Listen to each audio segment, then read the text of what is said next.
میرے رسول پاک صلی اللہ علیہ وسلم کا ایک فرمان ہے مصنف عبد الرزاق میں، یہ حدیث آپ نے آج یاد رکھنی ہے۔ نبی پاک صلی اللہ علیہ وسلم نے فرمایا کسی آدمی کے نماز اور روزے سے متاثر نہ ہونا، پہلے دیکھ لینا کہ وہ امانت دار ہے کہ نہیں۔ کسی کے نماز روزے سے متاثر نہیں ہونا، پہلے دیکھ لینا کہ دیانت دار ہے کہ دیکھنا لوگوں کی جیبوں پہ کتنی نظریں ڈالتا ہے۔ فرمایا بہت سارے نماز روزے والے دھوکے بازی کرتے ہیں، دیانتی نہ کریں، اپنے عہدے کا پاس رکھیں، اپنے منصب کا خیال رکھیں۔ عہدہ جس جگہ آپ موجود ہیں آپ کی ذمہ داری ہے۔ میرے رسول پاک صلی اللہ علیہ وسلم نے فرمایا ہر بندہ تم میں سے نگران ہے، اور جو اس کی رعایا ہے اس کے بارے میں اس نے جواب دینا ہے۔ کبھی بھی بددیانتی نہ کریں۔ ہم لوگوں کا پہلے اعتماد حاصل کرتے ہیں، پھر اس اعتماد کو ٹھیس پہنچاتے ہیں۔ اس کا نقصان پتہ کیا ہوتا ہے؟ دنیا میں سب سے کمزور شخص وہ ہوتا ہے جس پر کوئی اعتبار نہیں کرتا۔ جس کا اعتماد ضائع ہو جائے وہ آدمی بکھر جاتا ہے۔ کبھی بھی دھوکہ دہی کی پالیسی نہ بنائیں۔ ہم لوگوں سے مفادات لینے کے لیے اپنے رویے میٹھے کرتے ہیں، اور جب کام نکل جاتا ہے پھر ہمارے رویے بدل جاتے ہیں۔ یہ دھوکہ ہے، یہ بددیانتی ہے، اس کو اللہ رسول نے پسند نہیں کیا۔ میرے نبی پاک علیہ السلام نے فرمایا جس میں 3 باتیں پائی جائیں وہ تو منافق ہے۔ اگرچہ علماء کہتے ہیں یہاں منافق اعتقادی مراد نہیں، منافق عملی مراد ہے، لیکن حضور نے فرمایا منافق ہے۔ یا رسول اللہ کون؟ فرمایا وہ بندہ جب بات کرے تو جھوٹ بولے، جب وعدہ کرے تو مخالفت کرے، جب امانت رکھی جائے تو بددیانتی کرے، یہ تو بندہ منافق ہے۔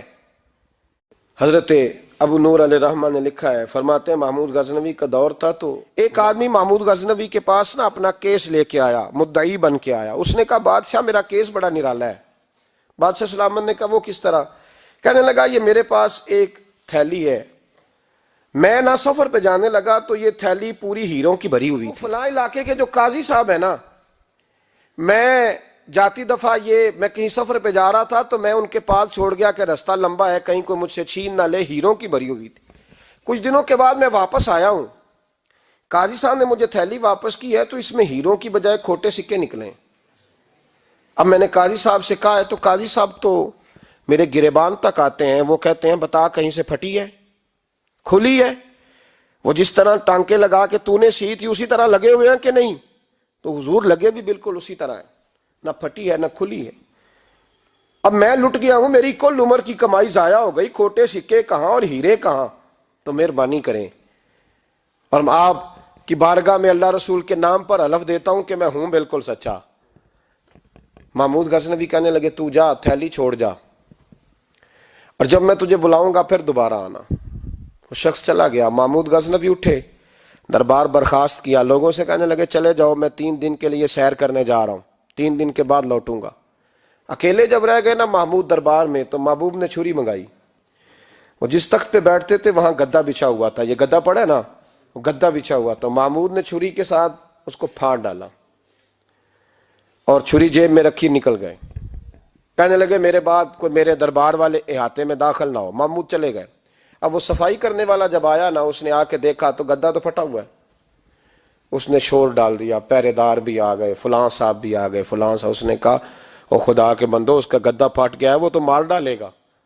اس نے کہا تھا سوائے صفائی اور نگرانی والے کے دوسرا آئے کوئی نہ، اور یہاں آیا بھی کوئی نہیں، پہلے دن ہی پھٹا ہوا ہے تو لٹکا دے گا سب کو، کیا کریں؟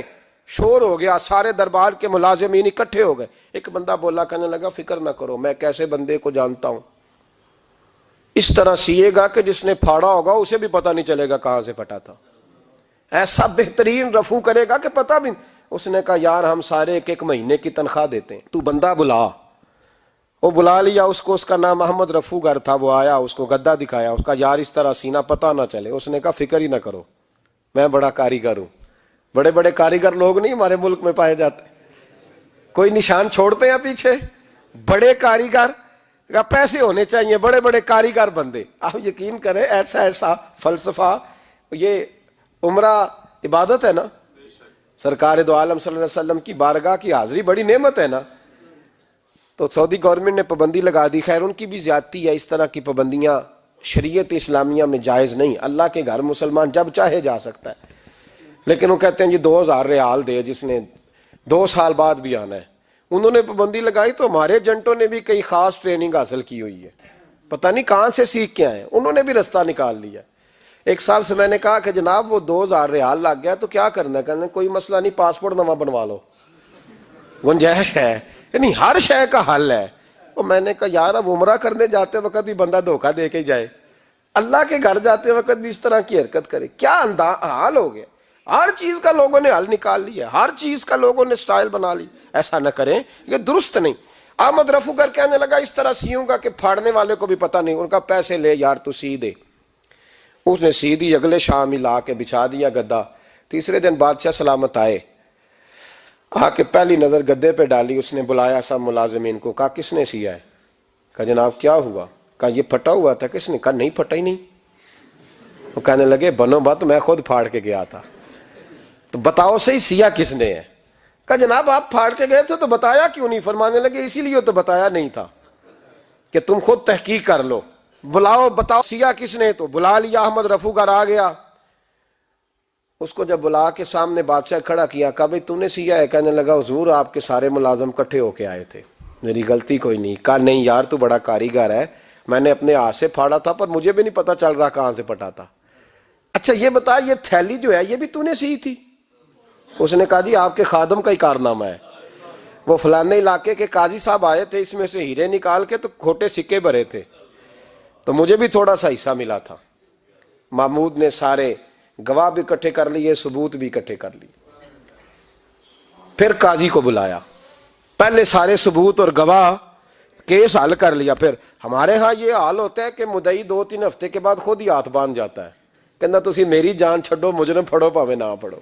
وہ کہتا ہے مجھے معافی دو، میں رہا۔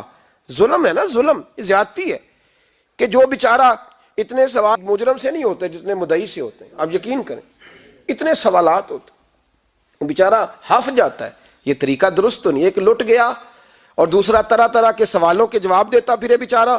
سارے ثبوت اکٹھے کر کے قاضی صاحب کو بلایا، تنہائی میں لے جا کے محمود غزنوی نے کہا قاضی صاحب آپ سے غلطی ہو گئی، غریب آدمی تھا، وہ لٹ گیا ہے، اس نے تو بڑی مشکل سے کچھ ہیرے جمع کیے تھے اور اس کی کل کائنات تھی، تو آپ اس کا مال اسے دے دیں، بات ختم۔ قاضی صاحب کہنے لگے آپ مجھ پہ الزام لگا رہے ہیں، سوال ہی نہیں پیدا ہوتا۔ آپ میری داڑھی دیکھیں، آپ میرا اعزاز دیکھیں، دنیا جانتی ہے میں اس کا۔ قاضی صاحب انسان بھول ہی جاتا ہے، بندہ بھول جاتا ہے، غلطی ہوگی، مال نے کہا نہیں سب کہا میں تنہائی میں پوچھ رہا ہوں، میں اس وقت پوچھ رہا ہوں جب دوسرا موجود کوئی نہیں، آج توبہ کر لے، میں کچھ نہیں کہوں گا، تو میری زبان پہ اعتبار کر، تجھے پتہ ہے میں جو کہتا ہوں اس پہ عمل بھی کرتا ہوں، باز آ جا۔ پر قاضی نے کہا نہیں میری غلطی کوئی نہیں۔ محمود نے پھر بڑے دربار میں بلا لیا، مجمع عام میں۔ مہلت کے دنوں میں جو توبہ کر لے وہ بچ جاتے ہیں، لیکن لوگ رسوائیوں کے دنوں میں پھر واپس لوٹتے ہیں اگلا گھر دیکھ کے، پھر حالات اور طرح کے ہو چکے ہوتے ہیں۔ جب بڑے دربار میں قاضی کو بلایا، بھائی تو مانتا ہے کہ نہیں؟ اس نے کہا نہیں۔ تو کہا بلاؤ احمد رفو گر کو۔ جب وہ احمد رفو گر آیا تو بوڑھے قاضی کی ٹانگیں کانپنے لگی، جملے ٹوٹنے لگے، لفظ زمین پر گرنے لگے، بات صحیح نہیں ہوتی، زبان لڑکھڑانے لگی۔ محمود کہنے لگے قاضی میں نے تجھے کہا تھا وہاں مان جا بات، اب بڑے دربار میں بول۔